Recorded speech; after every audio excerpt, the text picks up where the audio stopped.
प्रतियोगी विद्यार्थियों, स्वागत है आप सभी का आपके अपने YouTube चैनल प्रारंभ आईएएस में। कैसे हैं आप? आज की वीडियो क्लास की बात करें तो आज की वीडियो क्लास में हम देखेंगे 25 अगस्त को संपन्न हुई उत्तर प्रदेश पुलिस परीक्षा के प्रथम पाली यानी फर्स्ट शिफ्ट के जीएस के प्रश्नों के उत्तर। ठीक है, तो जिन जिन लोगों ने 25 अगस्त को प्रथम पाली में यानी फर्स्ट शिफ्ट में उत्तर प्रदेश पुलिस परीक्षा दी है वो अपने जीएस के प्रश्नों के उत्तर को मिला सकते हैं। ठीक है, और पीछे बात करें तो 23 और 24 अगस्त के फर्स्ट और सेकंड शिफ्ट के जीएस के प्रश्नों के उत्तर मैंने अपने ही यूट्यूब चैनल यानी प्रारंभ आईएएस पे अपलोड कर दिए हैं। जिन्होंने अभी तक नहीं देखा है पीछे जा कर के वो देख सकते हैं। मेरे पास जो पीडीएफ मौजूद है उसमें 25 अगस्त को फर्स्ट शिफ्ट में जो परीक्षा हुई थी उसमें जीएस के प्रश्नों की शुरुआत होती है क्वेश्चन नंबर 113 से। ठीक है, तो एक जो पहला प्रश्न है यानी 113 नंबर पे जो प्रश्न है वो है सितंबर 2016 को समाप्त तिमाही में भारत के सकल घरेलू उत्पाद यानी जीडीपी में डैश की वृद्धि हुई है। ठीक है, तो अब ये 2016 से प्रश्न पूछने का कोई औचित्य नहीं समझ में आ रहा है, लेकिन यहाँ ध्यान रखिए कि इसका सही उत्तर है ए 8%। ठीक है, सेकंड प्रश्न की बात करें तो दूसरा प्रश्न है सूर्य का प्रकाश पृथ्वी पर लगभग कितने समय में पहुँचता है। तो अगर सूर्य का प्रकाश जैसे सूर्य उदित होता है उसके बाद जो सूर्य का प्रकाश पृथ्वी पर पहुंचता है उसको पहुंचने में लगभग 8 मिनट 20 सेकंड का समय लगता है, यानी 114 नंबर का सही आंसर है सी। अगले प्रश्न की बात करें तो अगला प्रश्न है भारतीय संविधान सरकार की संसदीय प्रणाली का प्रावधान करता है, यह प्रणाली किस देश के नमूने पर आधारित है। ठीक है, तो आपको ध्यान रखना है कि जो संसदीय प्रणाली है हम अंग्रेजों के 300 साल तक लगभग गुलाम रहे और 1857 के संग्राम के बाद जब ब्रिटिश क्राउन का शासन हुआ भारत पर तो हमारी सबसे अधिक निकटता जिस संसदीय प्रणाली से रही वो थी ब्रिटेन की, यानी इसका सही आंसर होगा ए यूनाइटेड किंगडम।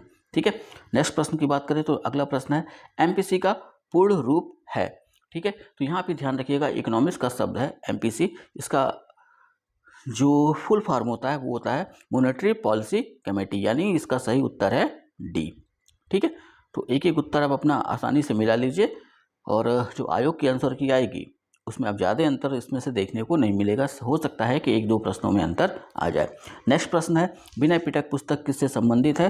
तो इसके सही उत्तर की बात करें तो यह है बौद्ध संघ के नियम, सूत्र पिटक, अभिधम्म पिटक, विनय पिटक, ये तीन पुस्तकें बौद्ध धर्म की सबसे महत्वपूर्ण पुस्तकें हैं, वो ध्यान में रखिएगा। ठीक है, अगले प्रश्न की बात करें तो अगला प्रश्न जीडीपी डेटा की गणना और जारी करने के लिए कौन सा भारतीय संगठन जिम्मेदार है। ठीक है, तो वो संगठन है जो भारत के संदर्भ में जीडीपी और आदि की गणना करता है और जारी करता है, वो है राष्ट्रीय सांख्यिकी कार्यालय यानी एनएसओ। ठीक है, अगले प्रश्न की बात करें तो अगला प्रश्न है कौन सा रूसी लेखक मनोवैज्ञानिक उपन्यास क्राइम एंड पनिशमेंट लिखने के लिए प्रसिद्ध है। तो इसका सही उत्तर है फ्योडोर दोस्तोयेव्स्की। ठीक है, नेक्स्ट प्रश्न है लाओस की राजधानी का नाम। तो लाओस की राजधानी का नाम है वियंतियाने। पेरू की राजधानी है लीमा। ठीक है, नेपाल की राजधानी है काठमांडू और ओमान की राजधानी है मस्कट। नेक्स्ट प्रश्न की बात करें तो अगला प्रश्न है कौन सा संगठन राष्ट्रों में सुचारू और पूर्वानुमानित व्यापार के लिए जिम्मेदार है। ठीक है, तो इसका सही आंसर है ए विश्व व्यापार संगठन। विश्व व्यापार संगठन का काम ही है ये देखना कि जो एक देश दूसरे देश के साथ जो व्यापार कर रहे हैं, ठीक है, उसमें कोई बाधा न उत्पन्न हो पाए। अगला प्रश्न अपना जो है वो है भारत में मोबाइल फ़ोन पर जीएसटी दर क्या है। तो अब यहाँ पे ध्यान रखिएगा कि जो जीएसटी दरें होती हैं 5 स्लैब बनाए गए हैं, एक है 0, एक है 5 और एक है 12%, एक है 18% और एक है 28%। तो हर साल जो बजट आता है उसमें कुछ परिवर्तन होते रहते हैं। तो सबसे पहले आप ध्यान रखिएगा कि मोबाइल पे पहले 12% जीएसटी लगती थी, लेकिन अब मोबाइल पर लगती है 18% जीएसटी। ठीक है, अगला प्रश्न है जीएसटी परिषद में कितने सदस्य हैं। तो इसका सही आंसर है बी 33। यहाँ पे ध्यान रखिएगा दो केंद्र सरकार के इसमें सदस्य होते हैं, एक तो केंद्रीय वित्त मंत्री इसके अध्यक्ष होते हैं और दूसरा केंद्रीय वित्त राज्य मंत्री एक इसके सदस्य होते हैं। इनका संबंध केंद्र से होता है और बाकी जितने राज्य हैं और या कह सकते हैं कि जितने राज्यों में विधानसभाएं हैं उन राज्यों के वित्त मंत्री, ठीक है, या राज्यपाल द्वारा कोई अन्य नामित मंत्री ही जीएसटी परिषद का सदस्य होता है। तो इस हिसाब से अगर हम देखें तो कुल संख्या बैठती है 33। ठीक है, अगला प्रश्न है अनुसंधान का पहला चरण क्या है। ठीक है, तो इस प्रश्न के सही उत्तर की बात करें तो सबसे पहले अगर हम किसी चीज़ पे अनुसंधान करते हैं तो वहाँ पे जो पहली चीज़ हमें करनी होती है वो होती है समस्या की पहचान करना। ठीक है, यानी 124 का सही उत्तर है सी। नेक्स्ट प्रश्न की बात करें तो 18 वर्ष से कम आयु के व्यक्ति के सभी मानवाधिकार कहलाते हैं। 18 वर्ष से कम है, 18 वर्ष या उससे ऊपर होता वयस्क होता, तो 18 वर्ष से कम है तो वो कहलाएंगे बाल अधिकार। ठीक है, अगला प्रश्न है सूक्ष्म सिंचाई कब शुरू की गई, यानी ये पूछना चाहते हैं कि सूक्ष्म सिंचाई योजना भारत में कब से प्रारंभ की गई। तो इसका सही आंसर है जनवरी 2006। ठीक है, अगला प्रश्न है सोशल मीडिया पर टीबीटी का क्या अर्थ है। तो इसका जो सही आंसर है वो है प्रोबैक थर्सडे। ठीक है, थर्सडे, ये ध्यान में रखिएगा। अगला प्रश्न है CRI SPR CAS9 प्रौद्योगिकी का उपयोग इसके लिए किया जाता है और 4 ऑप्शन इन्होंने नीचे बना रखा है और इसका सही आंसर है जीन का संपादन। ठीक है, एडिटिंग जीन्स। ठीक, तो जो जीन होते हैं हर मानव के शरीर में, उन्हीं के संदर्भ में इसको ध्यान में रखिएगा, ये वो प्रौद्योगिकी है। अगला प्रश्न है राष्ट्रीय समुद्री दिवस 2024 का विषय यानी कि थीम क्या थी।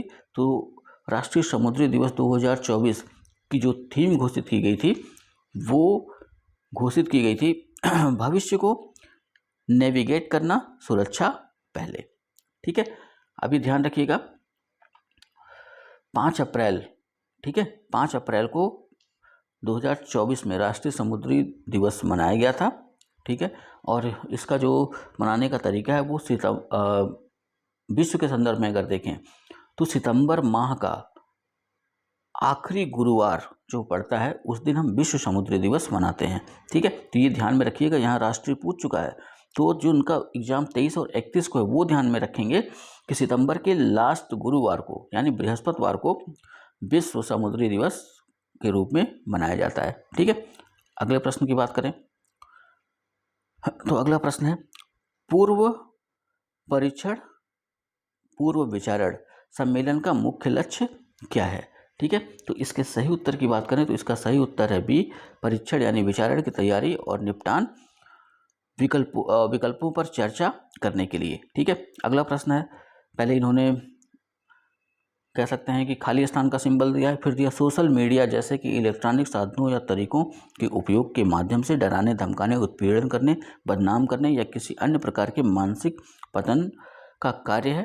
ठीक है, अब जितना इसमें लिखा हुआ डराना, धमकाना, तो इसी सोशल मीडिया के माध्यम से हो रहा है, तो इसलिए इसके लिए जो शब्द प्रयोग करते हैं वो होता है साइबर धमकी। यानी इस प्रश्न का जो सही उत्तर है, ठीक है, वो होगा डी।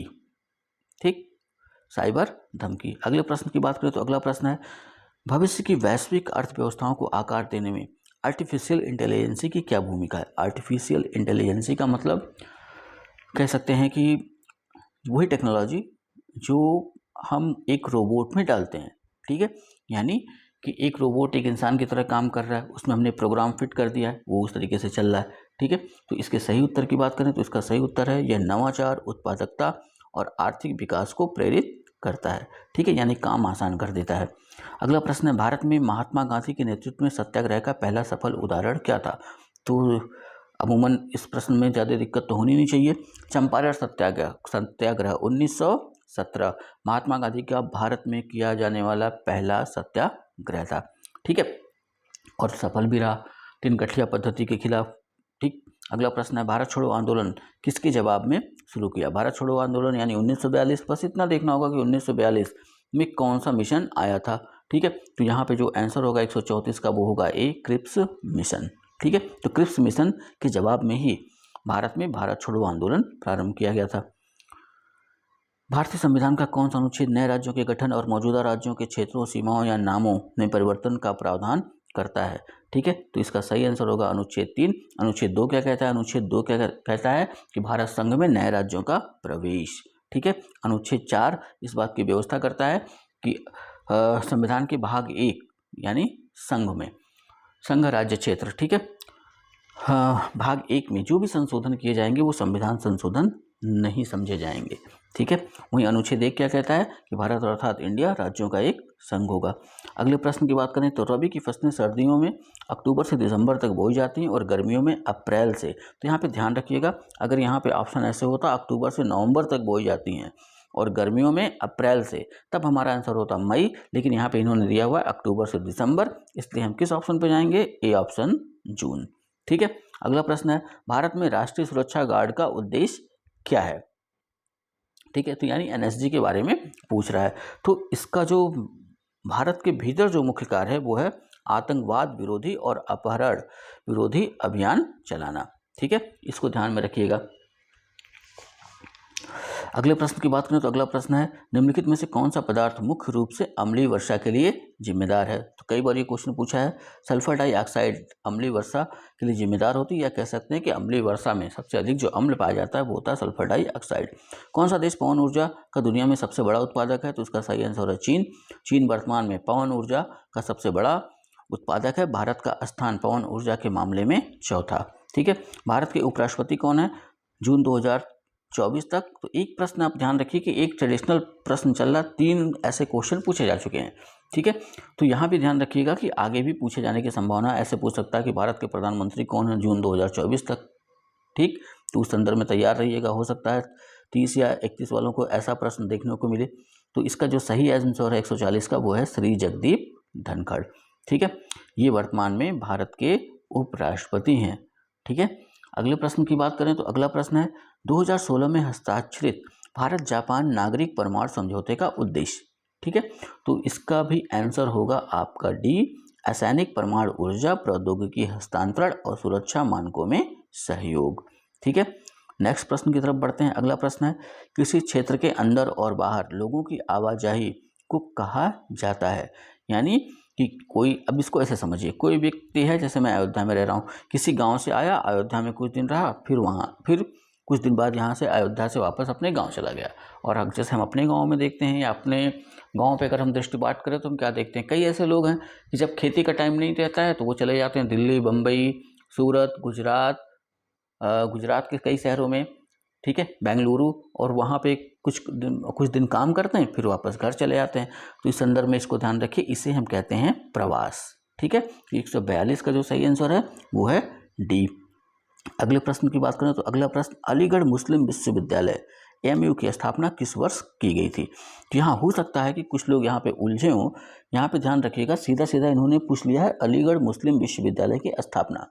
तो इसका जो सही उत्तर है वो है डी, 1920। अलीगढ़ मुस्लिम ओरिएंटल कॉलेज अगर पूछता तो ये होता 1875। अगर ऐसा होता कि अलीगढ़ मुस्लिम विश्वविद्यालय की नींव कब पड़ी, तब हम चल जाते 1875 पर। ठीक है, अगला प्रश्न है उत्तर प्रदेश का कौन सा शहर हिंदी और संस्कृत भाषाओं में विशेषज्ञता वाले शैक्षणिक संस्थानों के लिए जाना जाता है। तो इसका सही आंसर है वाराणसी, उत्तर प्रदेश। ठीक है, अगला प्रश्न है कौन सा भारतीय अर्थशास्त्री कल्याणकारी अर्थशास्त्र पर अपने काम के लिए जाना जाता है जिसे 1998 में आर्थिक विज्ञान में नोबेल पुरस्कार प्राप्त हुआ। तो यहाँ ध्यान रखिए वो व्यक्ति हैं अमर्त्य सेन। मूलतः या मूल रूप से तो मूल इनका जो है भारतीय है, लेकिन अमेरिकी नागरिक हैं। अगला प्रश्न है जेन आयर किस लेखक ने लिखी है। तो इसके सही उत्तर की बात करें तो इसका सही उत्तर है, हाँ, यहाँ पे ध्यान रखिएगा, हिंदी और अंग्रेजी ध्यान से पढ़िएगा। हिंदी में कुछ और निकल के आता है और अंग्रेजी में कुछ और। तो हिंदी में इन्होंने लिखा है शार्लोट ब्रांटे, और अगर अंग्रेजी वर्जन हम देखें तो इसका आंसर होगा चार्लोट ब्रॉन्टे। ठीक है, यानी इसका सही आंसर है डी। अगले प्रश्न की बात करें ट्विटर एक आधारित संचार मंत्र है। ठीक है, अब ट्विटर पे आप क्या करते हैं, ठीक, तो ट्विटर के बारे में अगर देखा जाए तो ट्विटर SMS आधारित एक संचार मंत्र है। ठीक है, भारत लिपुलेख दर्रा किस देश के साथ साझा करता है। ठीक है, तो लिपुलेख दर्रे की बात करें तो ये स्थित है उत्तराखंड में। ठीक है, और ये ये साझा करता है चीन के साथ। यानी इस दर्रे से, लिपुलेख दर्रे से हम भारत से चीन, चीन से भारत आ जा सकते हैं। अगला प्रश्न है दक्षिण कोरिया में कौन सी मुद्रा का उपयोग किया जाता है। ठीक है, तो इसका सही उत्तर है दक्षिण कोरिया की मुद्रा है वान। ठीक, नेक्स्ट प्रश्न की बात करें, या ये कह सकते हैं कि इस शिफ्ट का आखिरी क्वेश्चन खाली स्पेस। ठीक है, आक्रमण वह होता है जब कोई कंप्यूटर सिस्टम या नेटवर्क कंप्यूटर वायरस से संक्रमित हो जाता है। ठीक है, तो इसको हम कहते हैं मालवेयर।